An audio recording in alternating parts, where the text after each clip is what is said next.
I saw this huge fire way up in the sky. I got so nervous. Scary moments in Scarborough after flames tore through a home today. Good evening. No injuries have been reported as a result of the fire, which completely torched the home. Fire crews were able to knock it down quickly, avoiding any significant spread. CTV's Janice Golding has been speaking with those affected by the fire. She joins us live now with the latest. Janice? Hi, Pauline. Yes, a family of 5 had some very scary moments today. They tell me they were just relaxing and watching some television this morning when they realized their home was on fire. No, what if it blows? Alarmed neighbors can be heard in this viewer video fretting about a fire across the street on Knockbolt Crescent. So it's getting worse. Yeah. Flames can be seen shooting from the home's garage and spreading along the roof. The garbage guy knocking the door. With fire in the garage, get out everybody. The family who lives in the home says their smoke alarms didn't go off and they had no clue their house was on fire until a passing waste collector alerted them. We thought something happened outside. Then we get outside, all we see is a inferno of fire just coming out of the garage. But my daughter is shouting. She was shouting? Yeah, get out of the way. It's fire, fire, fire. The fire quickly escalated into a 2-alarm blaze. My neighbor called me. She said, Jolie, did you know that you have a fire behind you? I said, what? So I went up the stairs running, and I saw this huge fire way up in the sky. I got so nervous. At one point, 20 units were involved, and fire officials quickly knocked down the blaze. The most dangerous element to deal with, the car where the fire started. It was determined quickly that it was a traditional combustion engine, as well as some gas stored in the garage as well.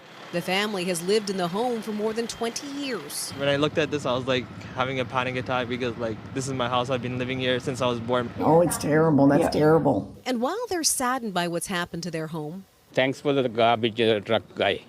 He knocked the door and telling for us. they're also grateful no one was injured. The family tells us that the car that caught fire was a 2020 Toyota Corolla, so it was relatively new, and they just do not understand what could have caused the blaze.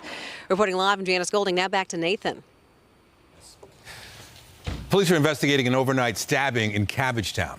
It happened just before 1:30 this morning near Shooter and Ontario Street, east of Sherbourne. Police say the victim, a man in his 20s, suffered serious injuries and was taken to a trauma center. Area residents say they're concerned about the violence. Oh my God, it doesn't feel so safe. The whole TTC incidents and now this happening, right? So downtown Toronto is not safe. It's kind of sad. I walk my dogs around that time too because I sleep very late. So does it make you nervous? It makes me feel less safe, honestly. So are you surprised by this at all? No. Why not? Because there's lots of drug dealing, and whenever there's lots of drugs around, you're going to have violence. That's just the name of the game. Police have not given any details about possible suspects, but they're asking anybody with information to come forward. Police are continuing to investigate a suspicious death on Boxing Day. When one of your neighbors is killed, you wonder about your own safety too, right? I mean, it just seems just like it's tragic, right? And it's concerning. But we don't know any details. We don't know really what happened. Emergency crews were called to Boosted Avenue near Roncesvalles and Dundas around 9 a.m. yesterday for reports of an unconscious person. The victim, a man in his 60s, was rushed to hospital where he later died. Yesterday, police stated the victim was struck by an object while riding his bike, but they've now walked that back. I don't know if we can, if it's targeted, yes, I'd like to get some police presence, but if it's not targeted and if it's random, then there's not much you can do. What can you do? So this is the first time anything like this has happened around here. He was wonderful. He raised all 5 kids, they're educated. They're all good kids, playing soccer because they're Croatian. Playing soccer, mom was always taking this guy, the other guys. Yeah, he was good guys, and she was wonderful mother because she was always in a go. Investigators say the suspect was riding a bike, but little else is known about what happened. Homicide detectives have been called in to assist with the investigation. OPP have identified a Moroccan man charged in schools last month, connection with several bomb threats made against GTA schools last month. Police say 45-year-old El Hashim El Moussi is facing 6 charges, including uttering threats and extortion in connection with a series of bomb threats in early November. Several schools were forced to send kids home because of the threats, but no explosives were ever found. The same man's accused of making similar threats towards schools in Belgium. A rideshare driver has been arrested after a passenger was allegedly assaulted in Whitby. 32-year-old Anis Ashraf has been charged with 2 counts of sexual assault. Police say the victim was allegedly assaulted by a man driving for Uber while she was on her way home in the Taunton Road and Garden Street area. Police are warning that the accused may still be offering ride-sharing services on different apps. And a woman is in hospital after being struck by a vehicle in Oshawa. Durham Regional Police say they received the call shortly after 9 a.m. The woman was struck on Rossland Road, which was closed from Thornton Road to Stevenson, but has since been reopened. She was taken to a Toronto trauma centre with serious but non-life-threatening injuries. Police say the driver involved remained at the scene and is cooperating with the investigation. 2 people in their 70s are in hospital following a rollover on the Highway 412. It happened shortly after 12:30 this afternoon on the highway near Taunton Road. The vehicle suffered significant damage. The patients were taken to trauma centers in Toronto. So far, there's been no update on their conditions. The cause of the rollover remains under investigation. The OPP are urging people to stay safe on the roads this holiday season. They're sharing some sobering data on why it's important to drive according to the conditions. CTV's Allison Hurst has been following this story and joins us live now with more. Allison. Police are saying this current wet weather may have something to do with the current leading cause of fatal crashes across the province. Debris flies across a lane of traffic on the 401 as drivers face slick, wet conditions. If there's a snowstorm, we'll be at a complete gridlock, I think. No snowstorm, but according to the OPP, the weather may be driving a concerning trend. Speeding is the #1 killer when we look at the primary causal factor of these crashes. And, we're not seeing winter weather out right now. And we're getting wet roads, foggy conditions, but people equate that maybe to summer driving. Across the province, according to the OPP, almost 400 people have died in road crashes this year, a number not seen since 2004. And they're seeing a spike in impaired driving charges. From the 24th to today, we've seen a 34% increase in impaired driving charges compared to the same period last year, last Christmas. While there's no snow on the horizon, there are more holiday parties to come. If they're finding more people impaired, that is a concerning trend. If they drink or drive near them. There's been so much advocacy to stop drinking and driving over the years, and you would think that it would be on the decline. To hear that it's not on the decline, it's on the rise, I mean, that's sad. To try to avoid deadly crashes this holiday season, police are reminding drivers not to get behind the wheel impaired and asking them to slow down in this wet weather. People now increase their speeds, and that's when you start hydroplaning, and you kind of forget that you still need to be driving in these conditions or in this environment where you need to be careful, need to be alert. As conditions can change quickly.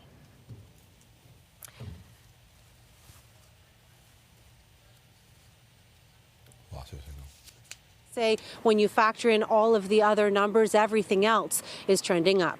Reporting live, I'm Allison Hurst. Pauline, back to you. Thank you, Allison. York police say additional patrols in the region's south end are being extended indefinitely amid ongoing violence in the Middle East. The police service released a statement which reads in part, York Regional Police will continue to deploy additional frontline resources in the region's south end in light of the Israel-Hamas conflict and its effect on local residents. Assigning frontline officers to directed patrols creates opportunities for community engagement and ensures people feel safe and secure to enjoy their neighborhoods. York Regional Police is reminding the community will not tolerate any form of hate crime or the threat of violence against anyone. Still to come, Israel's ramping up its ground operations in Gaza. We'll have more on the ongoing conflict in the Middle East a little later in the show. A critical decision on how Canada will store nuclear waste is set to be made next year. A pair of Ontario communities will decide if they are willing to host a site to bury the waste underground. The Nuclear Waste Management Organization says the plan is to build a network of rooms connected by tunnels where millions of bundles of used nuclear fuel will be stored. The Wabigon Lake Ojibwe Nation and the Saugeen Ojibwe Nation South Bruce area are the two potential sites. The First Nations and local municipalities plan to vote next year. It's very safe. This is an international best practice and standard, and something that the International Atomic Energy Agency has recommended as the best approach to managing used nuclear fuel permanently. And so that's something that the Canadian government, the NWMO, Canadians, Indigenous people have looked at, and we're very confident in the 20 plus years of work that we've done to make sure that this is a plan that protects people and the environment. The Nuclear Waste Management Organization says a decision on the site should be made by the end of 2024. Good news for Metrolinx users in the GTA. Service is being expanded on some routes. Starting January 6th, late-night service will return to the Up Express, with trains running between Union Station and Pearson Airport until 1 a.m. The same day, GO will adjust schedules on the Milton, Barrie, and Stouffville lines. Milton line trips will be 10 minutes faster, thanks to the completion of maintenance work. The Barrie and Stouffville lines will see minor adjustments to some trips in early January. The length of some trains on the Kitchener line will also increase to meet demand. All right, we've got more news in a moment, but first, here's a live look at the city this evening. Light showers is the story. Let's take a look at the forecast. Right now, you see all that green, that's rain pretty much all across the GTA and other parts. And some of that, the yellow, the orange, that's heavy rain just to the east of us. Looking at how things are right now, there's a fog advisory that's dissipating, but still there are some areas, especially in Hamilton and St. Catharines, dealing with the fog. Looking at conditions right now, well above seasonal, 8 degrees in Brampton, 6 degrees in Burlington, 8 in Mississauga, and that's going to be consistent for the next day. Right now at the islands, 8 degrees, Pearson Airport, 8 degrees, and tonight, 8 degrees as well. Light winds. We'll give you a look at the long-range forecast a little bit later in the show. There's been some progress in efforts to avoid a broader public sector strike in Quebec. The Common Front Labour Alliance represents about 420,000 Quebec public workers, including teachers and healthcare staff. Since November, they've been taking part in strikes that have shut down schools and delayed surgeries. As of today, all member unions have reached deals with the provincial government. Those agreements only deal with working conditions, such as parties hash out terms on salaries and benefits. But union insiders say even the partial deal is a sign bargaining is in its final stages. At this point, that we can say that the next few hours, the next few days at the maximum, we will know where we stand, but probably sooner than later. The Common Front has threatened an unlimited strike in the new year if a full deal is not reached by then. Meantime, when elementary and high school students in Quebec go back to school after the holiday break, they will not be allowed to pull out their phones in classrooms anymore. Most school boards in Quebec have already restrictions on phone use in place, but a new province-wide ban will go into effect in the new year. Quebec is joining Ontario as the only other province with blanket classroom cell phone bans. Saskatchewan's government is gearing up for a new phase and one of its standoffs with Ottawa over climate policies. Starting January 1st, that province's gas utility won't pay the federal carbon levy. Premier Scott Moe said he would implement the policy after the Liberal government exempted heating oil from federal carbon pricing. The PM's move largely helped those in Atlantic Canada. In a year-end interview with the Canadian press, Moe said it was unfortunate that there will be a violation of federal law, but he believed it was a fair decision. Prime Minister Trudeau has previously commented, saying all Canadians in all provinces are expected to follow the law. Canadian workers appear to be feeling less optimistic about their wages and salaries heading into the new year. That's according to ADP Canada's monthly Happiness at Work Index. Overall, the Happiness Index decreased by 0.2% from November to December. The survey suggests employees are feeling worse about their work-life balance, options for advancement, as well as recognition and support. Less than half of workers reported feeling satisfied with their current role and responsibilities. Still to come, Team Canada was back on the ice today at the World Juniors. We'll have more on their big win over Latvia a little later in the show. Israeli officials say the war to eradicate Hamas could last for months as the death toll in Gaza continues to climb. Meanwhile, the World Health Organization says only a fraction of hospitals are still functioning in the embattled enclave. CTV's Kevin Gallagher has more.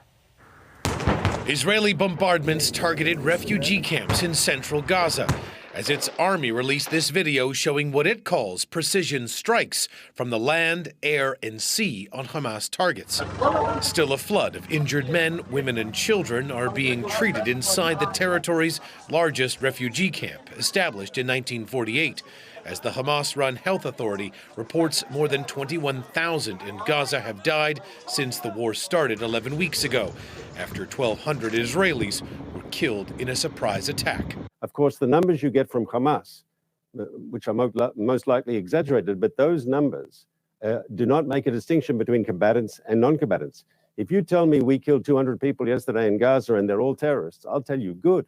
The World Health Organization warns only 20% of the hospitals in Gaza are functioning, and they are overcrowded with wounded as the humanitarian situation grows worse. All of the non-communicable diseases, the cancer patients, the people with diabetes, the people with heart conditions and other conditions, they're not able to access services in most of the Gaza Strip right now. Turkish president and NATO ally Recep Tayyip Erdogan accused the West of supporting Israeli war crimes, even comparing the Israeli prime minister to Hitler. In a statement, Benjamin Netanyahu says the Turkish president is the last person who should lecture Israel, accusing Erdogan of committing genocide against Turkey's Kurdish population. Fears the conflict could spread across the region are growing. In Iraq, death to Israel chants ring out at this Iranian Revolutionary Guard's funeral. Sayed Razi Musayev was killed by a reported Israeli strike in Damascus Monday, and Tehran is promising revenge. Today, Israel accused Hamas of stealing humanitarian aid, preventing it from reaching those in need, as the United Nations appointed a new director to better coordinate those deliveries. Kevin Gallagher, CTV News, Ottawa. Family members of one of the hostages still being held by Hamas in Gaza gathered at Tel Aviv's airport today, calling for him to be brought home. He was celebrating his birthday at the festival. And today, December 27th, Hirsch has a one-way ticket to go traveling around the world. This is a trip that he's been planning for a long time. He's been dreaming about for a long time. He's unfortunately not going to be taking off on the trip today, but we are hoping and praying that he's going to take off on this trip soon. Supporters gathered at the airport with flyers calling for 23-year-old Hirsch Goldberg Polin to be freed. He was reportedly taken by Hamas with severe injuries among hundreds taken hostage on October 7th. The confirmed death toll from a massive fire at a guest house in Romania has risen to 7. Rescue crews are still searching through the rubble for missing people, but did not say how many they're searching for at the moment. Authorities originally said that 18 people managed to escape. So far, investigators haven't said what may have started the fire. Meanwhile, wild weather and flooding in eastern Australia have left at least 10 people dead since Monday. In Queensland, 3 men on a fishing trip were killed after their boat capsized, while 4 people, including a 9-year-old girl, lost their lives after being swept into a stormwater drain. In Victoria, a couple out camping were found dead, and a falling branch took the life of another man. 2 fishermen in Indiana are being credited with saving a man after spotting his vehicle under a bridge nearly a week after it crashed.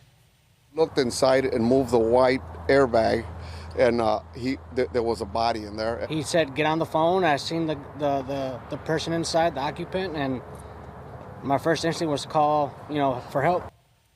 Police say the 27-year-old driver survived for 6 days on only rainwater while pinned inside the vehicle. He was extracted by emergency services last night and was listed in critical condition in hospital this morning.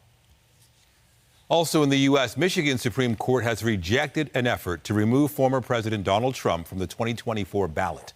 The ruling matches similar ones reached in several other states, with the notable exception of Colorado.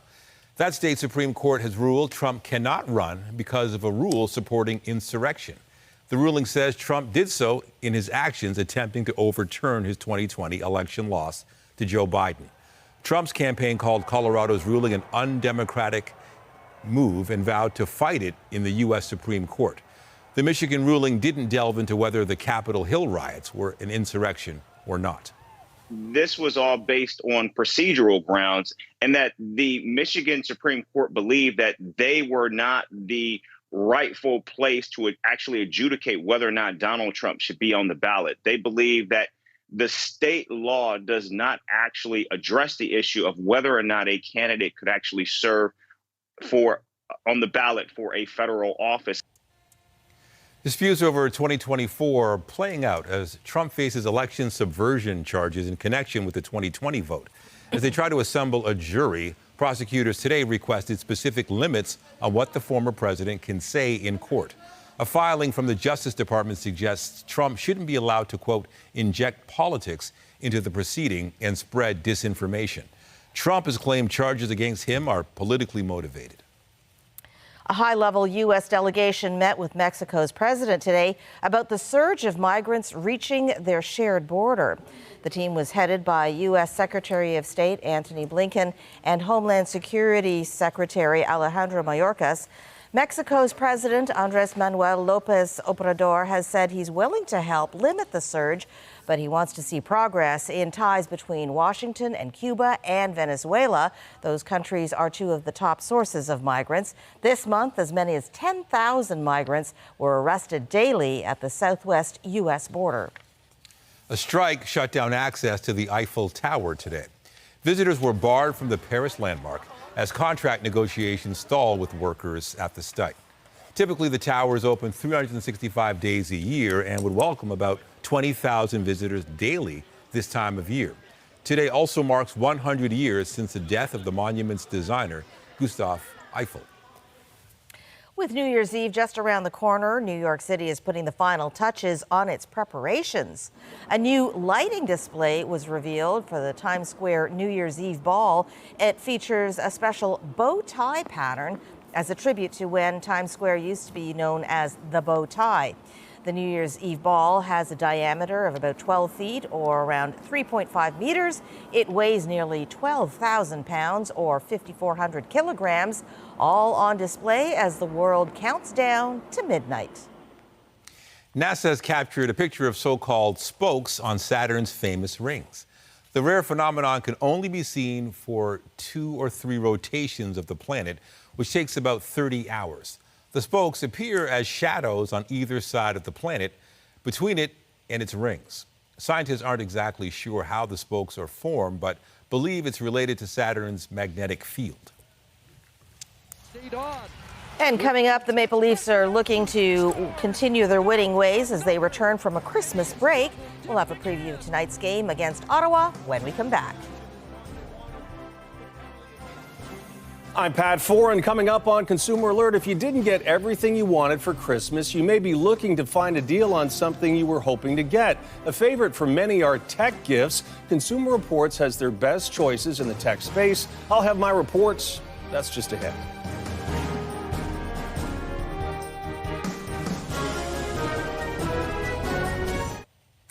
Well, the gifts have been opened, the wrapping paper has been put away, and hopefully you got everything you wanted for the holidays. But if you didn't, now is also a great time to try and find a deal on something you really wanted but didn't get. Here's Pat Foran and Consumer Alert. When it comes to tech, gifts are often the most popular, but they can also be the most expensive to buy. However, at this time of year, you may find some deals. Consumer Reports has its top picks for tech gifts. Who doesn't love getting a new tech toy, and even better if you can save some money after the holiday rush? Here's a roundup of some tech favorites. If you're looking to spark some retro nostalgia, consider this Kodak Print-O-Matic instant camera. Photos can be printed in just 38 seconds and stuck anywhere or stored on an SD card. If you're a budding cinematographer, check out this DJI smartphone gimbal. It's compact, lightweight, and easy to use. The gimbal has really taken my smartphone videography to the next level. It stabilizes my shots and it's super easy to use. For the music lover, testers recommend these wired headphones from Grado, a company that earns excellent scores for owner satisfaction and predicted reliability. Grado headphones are one of the great bargains in all of audio. You can get the sound that you really only get on a big expensive system. Want to cozy up next to your fire pit with some good tunes this winter? This compact JBL speaker packs a lot of sound into a small package. What's great about the JBL Charge is that you can bring your music anywhere, out on the deck, into the yard, or even out to the fire pit. If you're a gamer looking for a good quality chair, this budget-friendly gaming chair from Staples is one of the most comfortable chairs testers have evaluated. And when you're gaming for hours a day, comfort is key. And with any purchase, make sure you check return policies carefully. Keep the original packaging in case there's an issue. And keep in mind, some stores are now charging restocking fees for returns. On your side, I'm Pat Foran. If you have a consumer story idea, email us at alert@ctv.ca. Weather is brought to you by Train, the most reliable heating and cooling brand. It's hard to stop a train. Well, it has been a very warm Christmas and Boxing Day, and it's continuing for a little bit longer. But it's not a record by any stretch. I think the record was like 15 degrees or something into double digits. So we're still, Yeah, not record-breaking, but still well above seasonal for those, especially maybe home for the holidays. They want snow, they want a toboggan. And a lot not going to happen for a few days. Driving. We had a lot of fog today as well. Yeah. Let's take a look at the current conditions, and we'll tell you what we're talking about. Right now, we're looking at 8 degrees in Windsor, 6 in Muskoka, 8 in Toronto. So again, well above seasonal. The lows, normally you'd be around -4. We're talking 8 degrees, 5 in Peterborough, 4 in Bancroft. Normal -14 in Bancroft, -8 in Toronto. So again, well above seasonal. Waking up tomorrow, if you're going to walk the dog, let's say, expect a bit of drizzle, 8 degrees throughout the morning. That's consistent right through. Looking at tomorrow's highs, 8. So that's really the main number in Toronto. 7 degrees in Peterborough, 7 in London, 8 in Kingston. And the 7-day forecast, gradually we do go down to typical seasonal temperatures, but 8 degrees tomorrow with rain off and on, 6 degrees, make that 4 degrees on Friday, chance of showers. The weekend looking pretty good, back to normal. Sunday, New Year's Eve, there's a chance of some flurries, but nothing that's going to accumulate the high -7, a little bit chillier. And then Monday, New Year's Day, -2, chilly overnight, -4. Tuesday and Wednesday, a mixture of sun and cloud, highs of 1 and 3. So again, temperatures getting back to normal over the weekend and into next week, 2024. All right. The Maple Leafs will be looking for a second straight win as they return from their holiday break.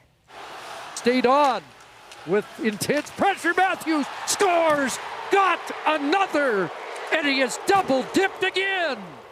The team is coming off a 4-1 win over the Columbus Blue Jackets on Saturday. They'll be looking for similar results when they take on the Ottawa Senators this evening. Puck drop for tonight's game is set for 7 p.m. at Scotiabank Arena. And Team Canada took on Latvia at the World Juniors this afternoon. Up for Wood. Long lead pass finds Celebrini. In alone, Celebrini, backhand shot scored! Canada scored early and often against their European opponents. They ended up winning the game 10-0. Canada will be back on the ice tomorrow to take on Sweden, the tournament hosts. The Raptors will be looking to snap a 3-game losing skid as they return from their Christmas break. With OG, Schroeder, and Boucher from the elbow. The team is coming off a 126-119 loss to the Utah Jazz on Saturday. The Raptors will be back in action tonight against the Washington Wizards. Tip-off for tonight's game is 7 p.m. in Washington, D.C.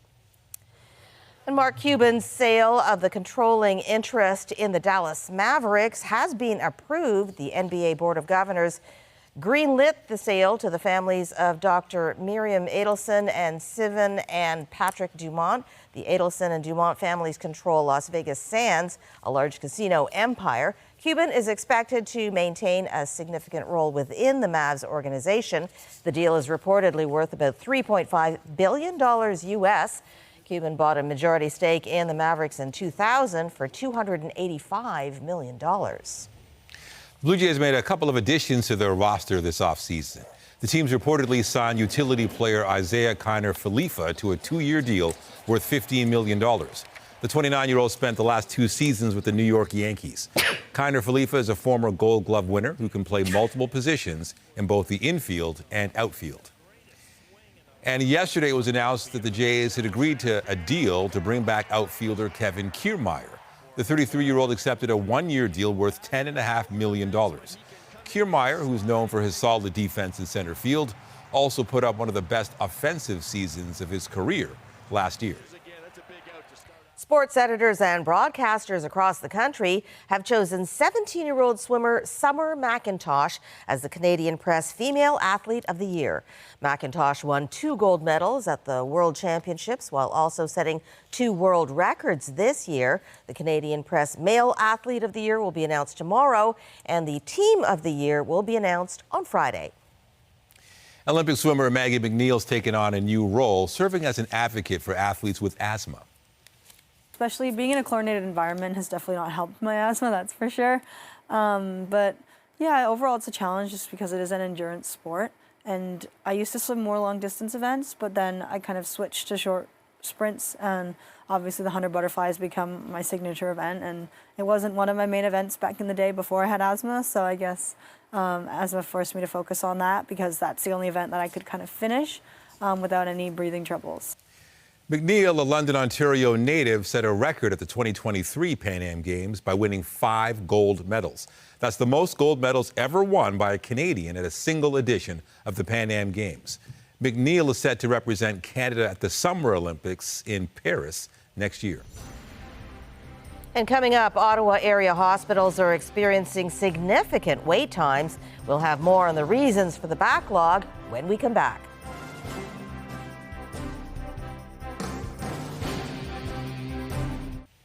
Emergency departments at Ottawa area hospitals are reporting lengthy waits to see a doctor today as patients pack facilities with holiday-related illnesses.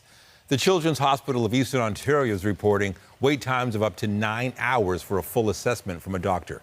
Meanwhile, the Montfort Hospital is reporting wait times of over 18 hours. The Children's Hospital is telling people to visit emergency rooms only if their children need urgent care. If you're sticking to a high meat and low carb diet to lose weight, new research suggests that may not be the right strategy. The study, published in JAMA, looked at data on more than 67,000 patients. It found that people who ate primarily animal protein and fat gained more weight in the long term. That's when compared to people who focused on higher intakes of fruit, whole grains, and non-starchy vegetables. Researchers emphasized food quality is important for any diet. Manitoba is preparing to introduce a tax on vaping products next year. Manitoba Premier Wab Kinney says his government aims to double a federal tax, which could be implemented as soon as July. The province's lung association has backed the plan, saying higher prices will discourage young people from vaping. 5 provinces, including Ontario, have already imposed similar taxes on vaping products. Tom Smothers, one half of the comedy duo the Smothers Brothers, has died. Smothers died at his home in California following a battle with cancer. He and his younger brother Dick rose to fame with their show The Smothers Brothers Comedy Hour on CBS. The variety show was known for its satirical comedy and strong political stance. The show was famously taken off the air by CBS in 1970 following years of battles over its content between the brothers and the network. Tom Smothers was 86 years old. South Korean actor Lee Sun-kyun, best known for his role in the Oscar-winning film Parasite, has died at the age of 48.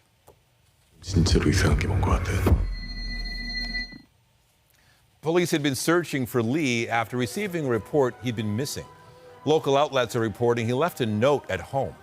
Officials said the cause of death is presumed to be suicide. Lee was found unconscious in a car in northern Seoul after weeks of an investigation into alleged drug use.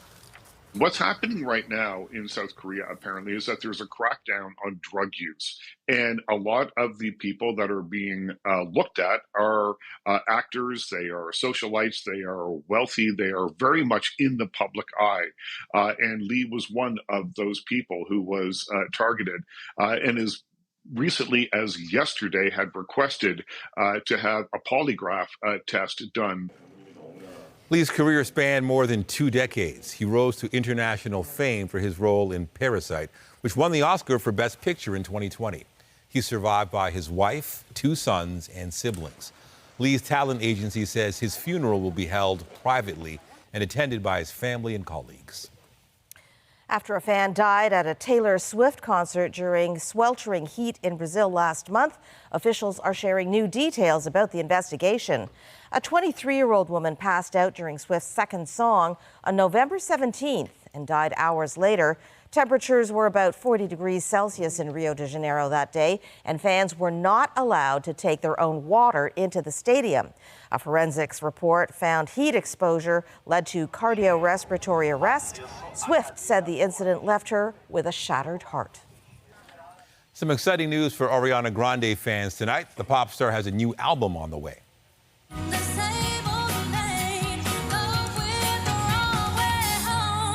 The 2-time Grammy winner has not released a studio album since 2020's Positions. Today, she posted a series of photos on social media, including the words, "See you next year," as well as a video hinting an album will be out in 2024. Well, it was a slow day at the post-Christmas box office on Tuesday. Ladies and gentlemen of the Gallery Gourmet, my name is Willy Wonka. Deadline reports Wonka was the top seller December 26th. It brought in just under $9 million U.S. across North America, and it beat out Aquaman and the Lost Kingdom, as the typical box office momentum out of Christmas Day did not materialize this year. The Stars Tonight is brought to you by Lastman's Bad Boy, court-approved liquidation sale.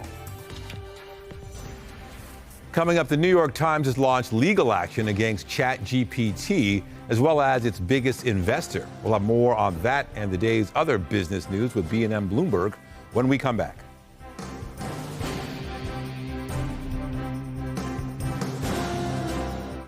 We thought something happened outside. Then we get outside, all we see is a inferno of fire just coming out of the garage. Updating our top stories, some scary moments caught on camera in Scarborough today as a 2-alarm fire broke out at a home near Midland and Finch. At one point, 20 fire units were responding to the blaze. They managed to bring it under control and no injuries were reported.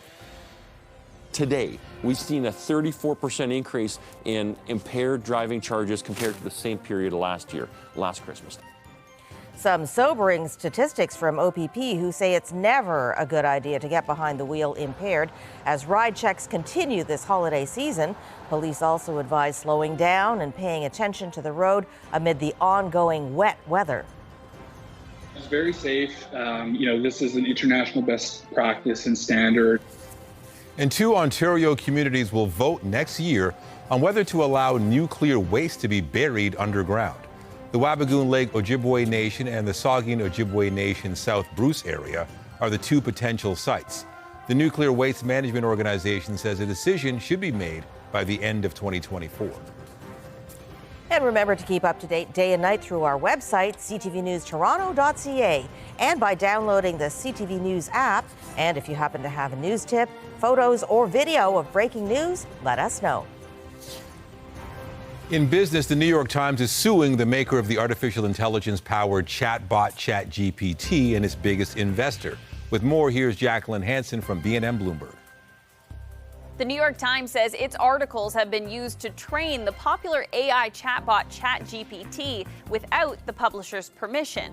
The New York Times is suing the maker of the chatbot, OpenAI, as well as OpenAI's biggest investor, Microsoft, for copyright infringement.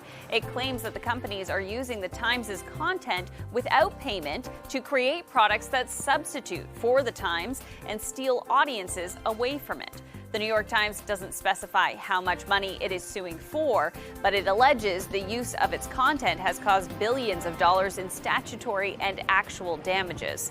Microsoft and OpenAI didn't immediately respond to Bloomberg's requests for comment. Meanwhile, Apple has won the ability to sell its newest smartwatches in the U.S. again, at least for now. The U.S. International Trade Commission recently sided with an American medical technology company that claimed Apple violated its patents with the blood oxygen sensor in its watches. As a result, Apple had been forced to stop selling its watches online and in-store in the U.S. Apple appealed the ban. It also requested that the ban be lifted while the court considers its appeal, and it got its way. The ban has been temporarily paused. And Chinese car maker BYD could soon overtake Tesla in the race to be the world's biggest seller of electric vehicles. Last quarter, each company sold more than 400,000 EVs, with Tesla outselling BYD, but only by about 3,500. BYD has called itself the biggest car brand you've never heard of. For now. Let's take a look at some of the closing market numbers for today. The Canadian dollar is trading lower, almost a third of a cent, to 75.71 cents U.S.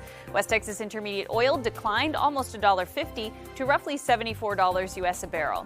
As for stock markets, the TSX gained 134 points to end the day at 21,015.91. That is the latest in business. I'm Jacqueline Hansen of B&M Bloomberg. Amazon's teaming up with the Toronto Humane Society for a new collaboration to help animals find their forever homes. It's much needed. Over the last few months, we've been sounding the alarm about the crisis in Toronto when it comes to animals.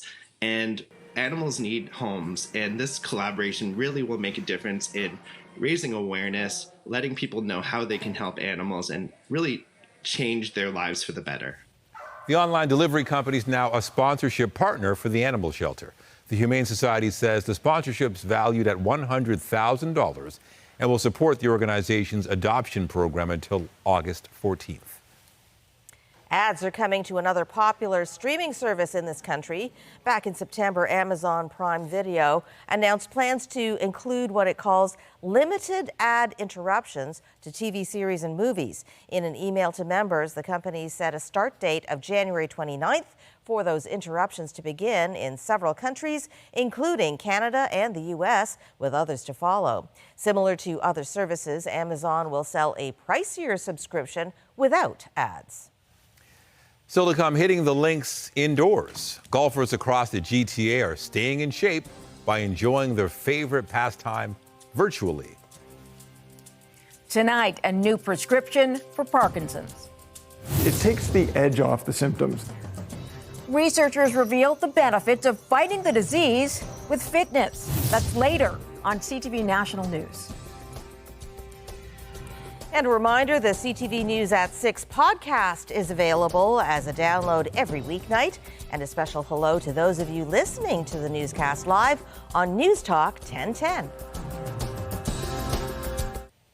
Winter is upon us, but many golfers are still teeing off across the GTA. They've traded the greens for an indoor experience. CTV's John Musselman has more on the growing popularity of golf simulators. You can leave your winter coat and boots at the front door and still enjoy a round of golf. And you can play almost any course in the world with the push of a button. Many of these bays features top courses like Pebble Beach, St. Andrews, and up to 200 courses for you to pick and choose from. Larry Long operates Next Golf in Mississauga. It has 3 locations in the GTA. Players of all skill levels can come here 24 hours a day to work on their swing or just have some fun hitting balls. You book online and an access code opens the door and the simulator is automatically turned on for your booking time. Come at 4 a.m., 5 a.m. There are lots of golfers come at any hours. We open 24/7. Think of us as a gym, but for golf. Indoor golf simulators are sprouting up all over North America. Interest in the game has grown rapidly since the pandemic.